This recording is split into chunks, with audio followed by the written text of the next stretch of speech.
Greetings to you in the name of our Lord and Savior Jesus Christ. I count it as a great joy to stand before you with the word of God. As I am assured that God willing we are planning to travel in the evening. Please pray for our journey and also the ministry over there in Jamtara. When I came in October and I have just to share a prayer matter for the medical project in Jamtara.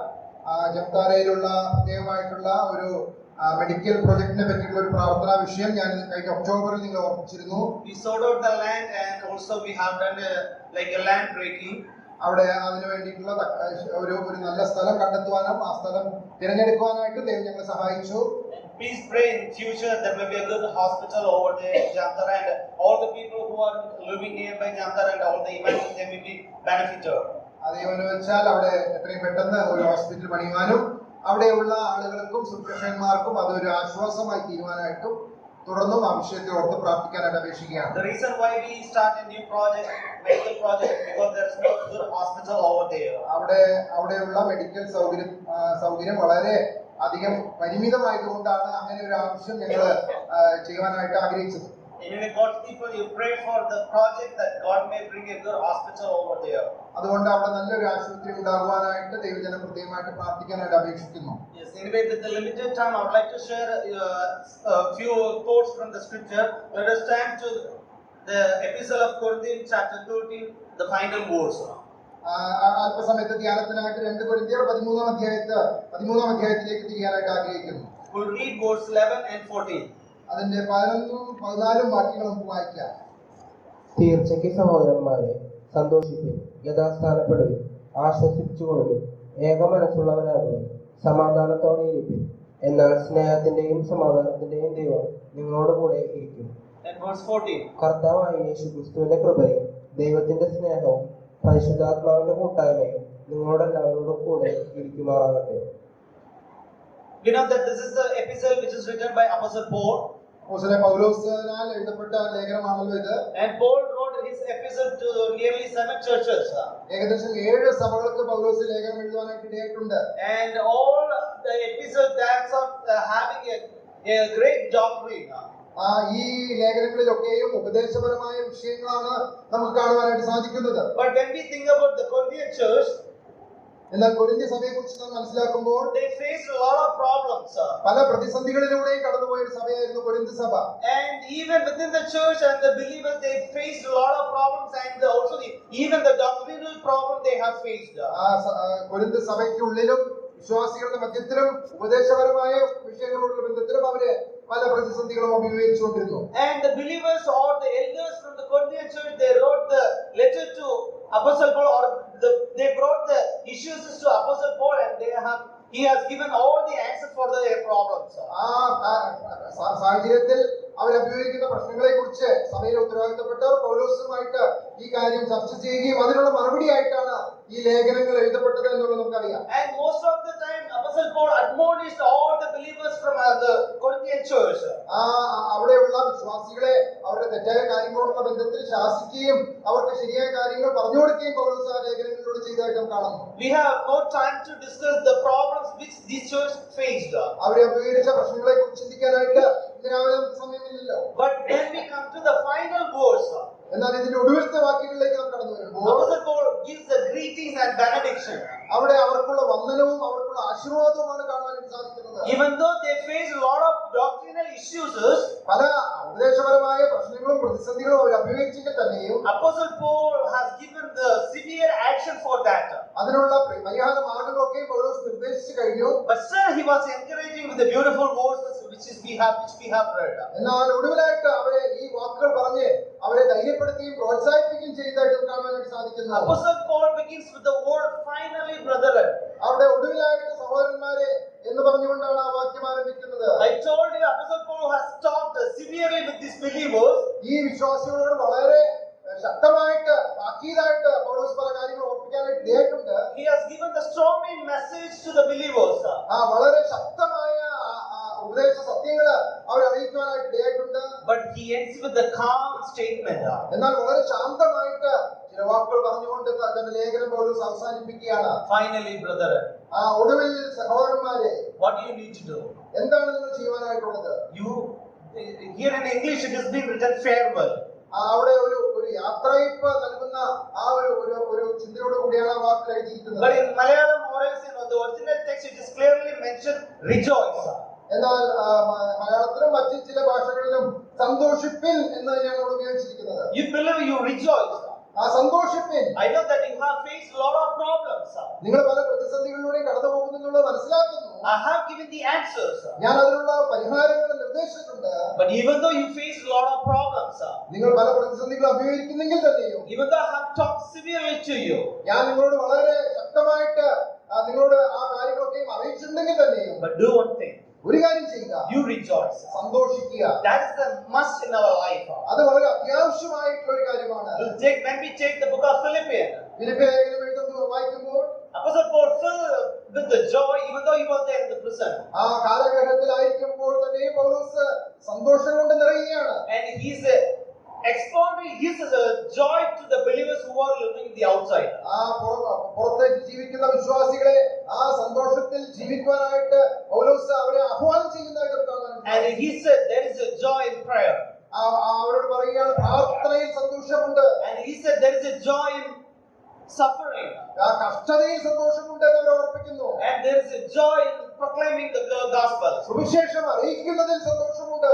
And in everything there is joy. എല്ലാ കാര്യങ്ങളിലും സന്തോഷമുണ്ട്. That is the reason Apostle Paul even said to the Corinthian believers, you be rejoice. ആ കാരണം കൊണ്ട് തന്നെയാണ് ഇവിടെ കൊരിന്ത്യരോട് പൗലോസ് പറയാണ് സന്തോഷിപ്പിൻ. We as a believer, വിശ്വാസികൾ എന്നുള്ള രീതിയിൽ we need to rejoice in every moment. നാം ഓരോ നിമിഷവും സന്തോഷമുള്ളവരായിരിക്കുവാനായിട്ട് ആവശ്യമുണ്ട്.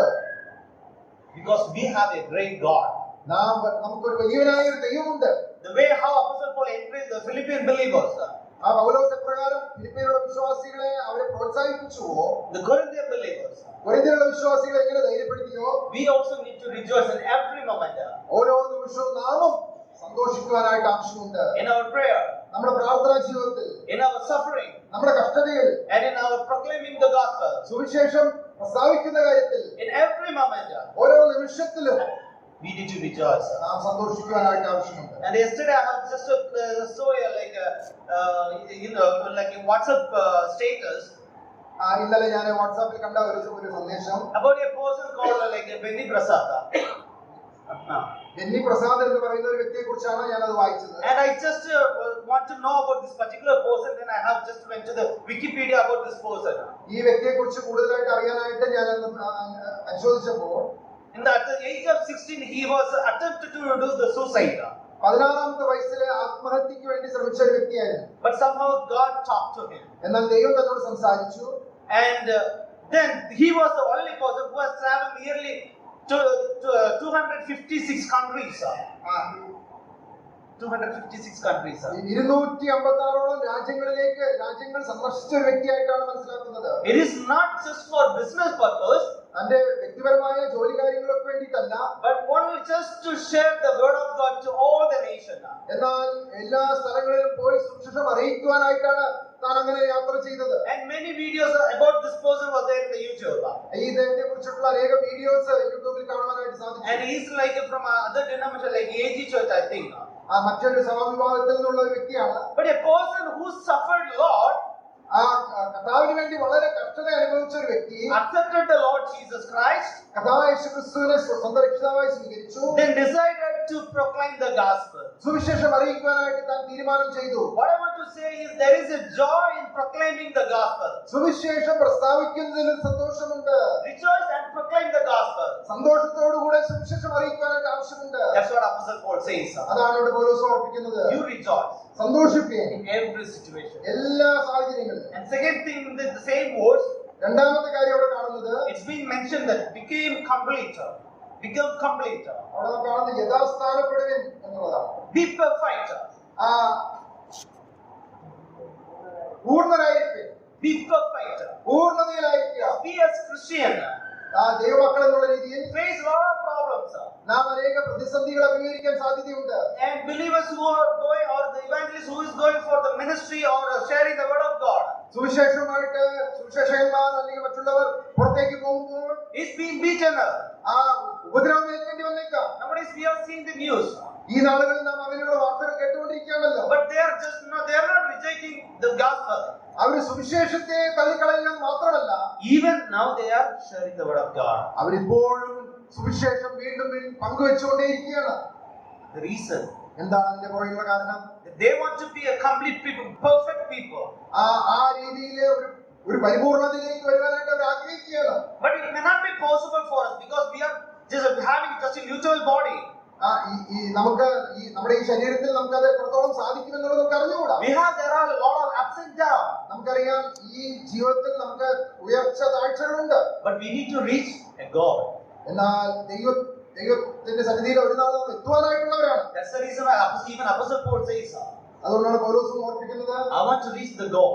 ആ ലക്ഷ്യത്തിലേക്ക് ഞാൻ ഓടുകയാണ്. Even though I'm not perfect, ഞാൻ പരിപൂർണ്ണനല്ല എന്നുള്ളത് എനിക്കറിയാം. but still I want to reach the goal. എന്നാൽ ആ ലക്ഷ്യത്തിലേക്ക് ഞാൻ ഓടുകയാണ്. I want to reach the Christ. ആ ക്രിസ്തുവിനോട് അനുരൂപനായി തീരുക. We read Philippians chapter 2 verse 5. ഫിലിപ്പിയർ ലേഖനം 2-ാം വാക്യത്തിൽ നാം ഇങ്ങനെ വായിക്കുന്നു, Let this mind be in you which was also in Christ Jesus. ക്രിസ്തു യേശുവിലുള്ള ഭാവം തന്നെ നിങ്ങളിലും ഉണ്ടായിരിക്കട്ടെ. As a human being, മനുഷ്യൻ എന്നുള്ള രീതിയിൽ we may have a lot of problems, നാം പല പ്രശ്നങ്ങളും ഉള്ളവരായിരിക്കാം. but one thing we need to do, എന്നാൽ ഒരു കാര്യം നാം ചെയ്യാനായിട്ട് ആവശ്യമുണ്ട്. let us take Christ mind in us. Christ mind. ആ ക്രിസ്തുവിന്റെ ഭാവമുള്ളവരായി നമുക്ക് ജീവിക്കാം. Then only we may be able to reach the goal. എങ്കിൽ മാത്രമേ ആ ലക്ഷ്യത്തിലേക്ക് നമുക്ക് മുന്നേറുവാനായിട്ട് സാധിക്കുകയുള്ളൂ. Christ is before us. ക്രിസ്തു നമുക്ക് മാതൃകയായിട്ട് മുൻപാകെ ഉണ്ട്. In every activities, നമ്മുടെ ഓരോ കാര്യങ്ങൾക്കും മാതൃകയായി, in our problems, നമ്മുടെ പ്രശ്നങ്ങളുടെ മധ്യത്തിൽ, in our sufferings, നമ്മുടെ കഷ്ടതയുടെ in മധ്യത്തിൽ, every minute He is with us. ഓരോ നിമിഷത്തിലും നമ്മോട് കൂടെയുള്ളവരാണ് നമ്മുടെ കർത്താവ്. When Christ is with us, ക്രിസ്തു നമ്മോട് കൂടെയുള്ളപ്പോൾ we may be able to reach our goal. നമ്മുടെ ലക്ഷ്യത്തിലേക്ക് എത്തുവാനായിട്ട് നമുക്ക് സാധിക്കും. That's what we read in the second. അതാണ് രണ്ടാമതായിട്ട് നമ്മൾ കാണുവാനായിട്ട് Being സാധിക്കുന്നത്. perfect. ആ പരിപൂർണരായിരിക്കും. Even though we may face a lot of problems, നാം പല പ്രശ്നങ്ങളും അഭിമുഖീകരിക്കുന്നുണ്ടെങ്കിൽ തന്നെ we have to reach the destination. ആ ലക്ഷ്യം എത്തുവാനായിട്ട് ആവശ്യമുണ്ട്. The same verse is being used in Matthew chapter 4 verse 2. ഇതേ വാക്ക് തന്നെ മത്തായി സുവിശേഷം 4-ാം 2-ാം വാക്യത്തിൽ ഉപയോഗിച്ചിരിക്കുന്നതായിട്ട് നമുക്കറിയാം. When Christ has come, He has seen John and James. കർത്താവ് യേശു ക്രിസ്തു ഭൂമിയിലായിരുന്ന സമയത്ത് യോഹന്നാനെയും യാക്കോബിനെയും കണ്ടപ്പോൾ, And they were mending the net. അവര് ആ വല നന്നാക്കുന്നവരായിരുന്നു. The same phrase is used here. അതേ വാക്ക് തന്നെയാണ് ഇവിടെ ഉപയോഗിച്ചിരിക്കുന്നത്. We have to mend our life. ആ നമ്മുടെ ജീവിതം നാം അത് ശരിയാക്കുവാനായിട്ട് ആവശ്യമുണ്ട്. We are not sure that the net may be proper at any time. Means it may be kept properly every time. നമ്മുടെ ജീവിതം എല്ലായ്പ്പോഴും അത് ശരിയായ രീതിയിൽ ആവണമെന്നില്ലല്ലോ. Before going for fishing, മീൻ പിടിക്കാനായിട്ട് പോകുന്നതിന് മുമ്പായിട്ട് they may mend all the nets if any damages are there. ആ വലയ്ക്കുള്ള കേടുപാടുകളൊക്കെയും അവര് തീർത്തിട്ടാണ് മീൻ പിടിക്കാനായിട്ട് വലയുമായിട്ട് പോകുന്നത്. As we travel in Christian life, നമ്മുടെ ക്രിസ്ത്യൻ ജീവിതത്തിൽ നാം മുന്നേറുമ്പോൾ we have to justify ourselves. നാം ആ രീതിയിൽ നമ്മെ തന്നെ നാം സൂക്ഷിക്കാനായിട്ട് ആവശ്യമുണ്ട്. If any problems are there in our lives, നമ്മുടെ ജീവിതത്തിൽ അങ്ങനെയുള്ള കേടുപാടുകൾ ഉണ്ടെങ്കിൽ we have to mend the net. അത് വല നന്നാക്കുന്നത് പോലെ അത് നാം പരിഹരിച്ച് മുന്നോട്ട് പോകാനായിട്ട് ആവശ്യമുണ്ട്. We have to mend our life. അത് നമ്മുടെ ജീവിതം അങ്ങനെ ശരിയാക്കുവാനായിട്ട് ആവശ്യമുണ്ട്. Then only we may reach before the Lord with full perfection. എങ്കിൽ മാത്രമേ ദൈവം ആഗ്രഹിക്കുന്ന പരിപൂർണതയിലേക്ക് നമുക്ക് മുന്നേറുവാനായിട്ട് സാധിക്കുകയുള്ളൂ. And another thing we see in verse 11. മൂന്നാമത്തെ കാര്യം ആ വാക്യത്തിൽ നമുക്ക് കാണാനായിട്ട് സാധിക്കുന്നത്, It's finished with one word: be of good comfort, be of one mind, and live in peace. ആശ്വസിച്ചുകൊള്ളുവിൻ, ഏകമനസ്സുള്ളവരാകുവിൻ, സമാധാനത്തോടെ ഇരിപ്പിൻ. Be of good comfort, ആശ്വസിച്ചുകൊള്ളുവിൻ, be of one mind, ഏകമനസ്സുള്ളവരാകുവിൻ, live in peace. സമാധാനത്തോടെ ഇരിപ്പിൻ. In today's world, ഇന്നത്തെ ലോകത്തില് we are the people നാം ദൈവമക്കൾ എന്നുള്ള രീതിയിലായിരിക്കുമ്പോൾ who face all these problems. ഈ പ്രശ്നങ്ങളൊക്കെ നാം അഭിമുഖീകരിച്ചുകൊണ്ടിരിക്കുകയാണ്. There are times in which we discouraged. നാം നിരാശരായി പോകുന്ന സാഹചര്യങ്ങളുണ്ട്. Sometimes we may not go with the same mind. നാം പലപ്പോഴും ഒരേ മനസ്സുള്ളവരായി മുന്നോട്ട് പോകാനായിട്ട് കഴിയാതിരിക്കുന്നു. There may not be peace in our life. സമാധാനത്തിൽ നാം തുടരുവാനായിട്ട് സാധിക്കാതിരിക്കുന്നു. Whether it may be individual life, വ്യക്തിപരമായ ജീവിതത്തിലാണെങ്കിലും or in the family life, കുടുംബജീവിതത്തിലാണെങ്കിലും or it may be in church, സഭാജീവിതത്തിലാണെങ്കിലും or anywhere else. ഏത് We സാഹചര്യത്തിലാണെങ്കിലും miss all these three things. ഈ കാര്യങ്ങൾ നമ്മുടെ ജീവിതത്തിൽ നാം നഷ്ടപ്പെട്ടു പോയ അവസ്ഥയിലായിരിക്കാം. We may be discouraged. നാം നിരാശപ്പെട്ടിരിക്കുന്ന We may not be അവസ്ഥയിലായിരിക്കാം. there in one mind. നമ്മൾ ഏക മനസ്സുള്ളവരായിരിക്കണമെന്നില്ല. There may not be peace in the lives. നമ്മുടെ ജീവിതത്തിൽ സമാധാനം ഇല്ലാത്തവരായിരിക്കാം. We have to examine all those things. ഈ കാര്യങ്ങളൊക്കെ നാം പരിശോധിക്കാനായിട്ട് ആവശ്യമുണ്ട്. If Christ's mind is in us, ക്രിസ്തുവിന്റെ മനസ്സ് നമുക്കുണ്ടെങ്കിൽ we can do all these things. ഈ കാര്യങ്ങളൊക്കെ നമ്മുടെ ജീവിതത്തിൽ പ്രാവർത്തികമാക്കാനായിട്ട് സാധിക്കും. You put the three words in a recycling pattern. ഈ മൂന്ന് വാക്കുകൾ നമ്മുടെ ജീവിതത്തിൽ നാം ഒരുമിച്ച് അത് നാം പ്രാവർത്തികമാക്കുമെങ്കിൽ, If you live in one mind, നാം ഏക മനസ്സുള്ളവരായി you will be encouraged.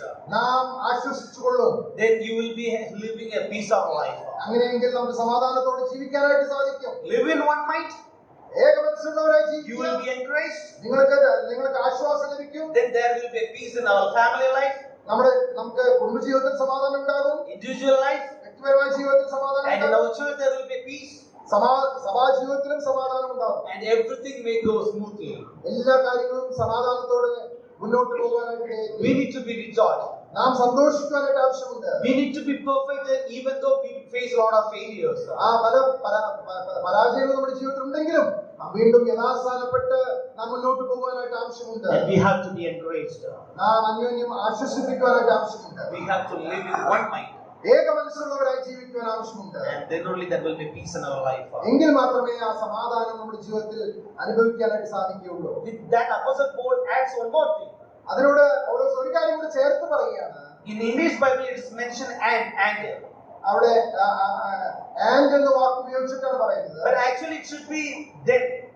അത് എന്നാൽ എന്നാണ് അവിടെ ശരിക്കും വരേണ്ടത്. If we rejoice in our life, നമ്മുടെ ജീവിതത്തിൽ നാം സന്തോഷിക്കുന്നവരായിരിക്കുമെങ്കിൽ, if we try to be perfect for God, നാം ദൈവമുമ്പാകെ നമ്മെ തന്നെ യഥാസ്ഥാനപ്പെടുത്തി മുന്നോട്ട് പോകുമ്പോൾ, if we encourage ourselves, നാം ആശ്വാസം പ്രാപിച്ചവരായിരിക്കുമ്പോൾ, live in one mind, ഏക മനസ്സുള്ളവരായി and ജീവിക്കുമ്പോൾ, live in peace, സമാധാനത്തോടെ ഇരിക്കുമ്പോൾ, then God of love and peace will be with us. എന്നാൽ സ്നേഹത്തിന്റെയും സമാധാനത്തിന്റെയും ദൈവം നിങ്ങളോട് കൂടെ ഇരിക്കും. The reason for love and peace, ആ സ്നേഹത്തിന്റെയും സമാധാനത്തിന്റെയും കാരണം എന്ന് പറയുന്നത്, that God will be with us. ആ ദൈവം നമ്മോട് കൂടെ ഇരിക്കും. The love of God, the God of love and peace will be with us always. ആ സ്നേഹത്തിന്റെയും സമാധാനത്തിന്റെയും ദൈവം എല്ലായ്പ്പോഴും നമ്മോട് കൂടെ ഇരിക്കും. When we take the verse 14 alone, 14 വാക്യം മാത്രം നാം എടുക്കുമ്പോൾ, in all the 13 epistles, എല്ലാ 13 ലേഖനങ്ങളിലും പൗലോസിന്റെ apostles' epistles, he has used a different pattern. പല വാക്കുകളാണ് പൗലോസ് ഉപയോഗിച്ചിരിക്കുന്നത്. In certain time he used grace be with you, കൃപ നിങ്ങളോടുകൂടി ഇരിക്കട്ടെ എന്ന് ചില ലേഖനങ്ങളിൽ നമുക്ക് കാണാൻ സാധിക്കും. or in some other verses he said the grace of God will be with you always.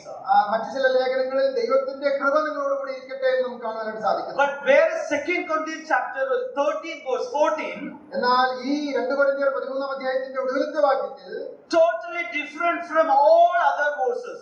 മറ്റ് എല്ലാ ലേഖനങ്ങളിൽ നിന്നും വ്യത്യസ്തമായിട്ടുള്ള ഒരു വാക്കാണ് നമുക്ക് അവിടെ കാണാനായിട്ട് സാധിക്കുന്നത്. Here Apostle Paul mentions all the triune God. ത്രിയേക ദൈവത്തെ ഓർപ്പിച്ചുകൊണ്ടാണ് ആ വാക്കുകളോട് അവസാനിപ്പിക്കുന്നത്. The believers will be receiving the blessing from the Trinitarian God. ആ ത്രിയേക ദൈവത്തിൽ നിന്നുള്ള അനുഗ്രഹം നിങ്ങൾക്ക് ലഭിക്കട്ടെ എന്ന് പറഞ്ഞുകൊണ്ടാണ് ആ വാക്കുകൾ അവസാനിപ്പിക്കുന്നത്. In 14 he beautifully began. വളരെ മനോഹരമായിട്ടാണ് അത് ആരംഭിക്കുന്നത്. The grace of Lord Jesus Christ, കർത്താവായ യേശുക്രിസ്തുവിന്റെ കൃപയും the love of God, ദൈവത്തിന്റെ സ്നേഹവും and the communion of the Holy Spirit പരിശുദ്ധാത്മാവിന്റെ കൂട്ടായ്മയും will be with you all. നിങ്ങളോട് എല്ലാവരോടും കൂടെ ഇരിക്കുമാറാകട്ടെ. That's what Apostle Paul says here. അതാണ് പൗലോസ് ഇവിടെ പറഞ്ഞുകൊണ്ട് അവസാനിപ്പിക്കുന്നത്. We use this verse for all our programs.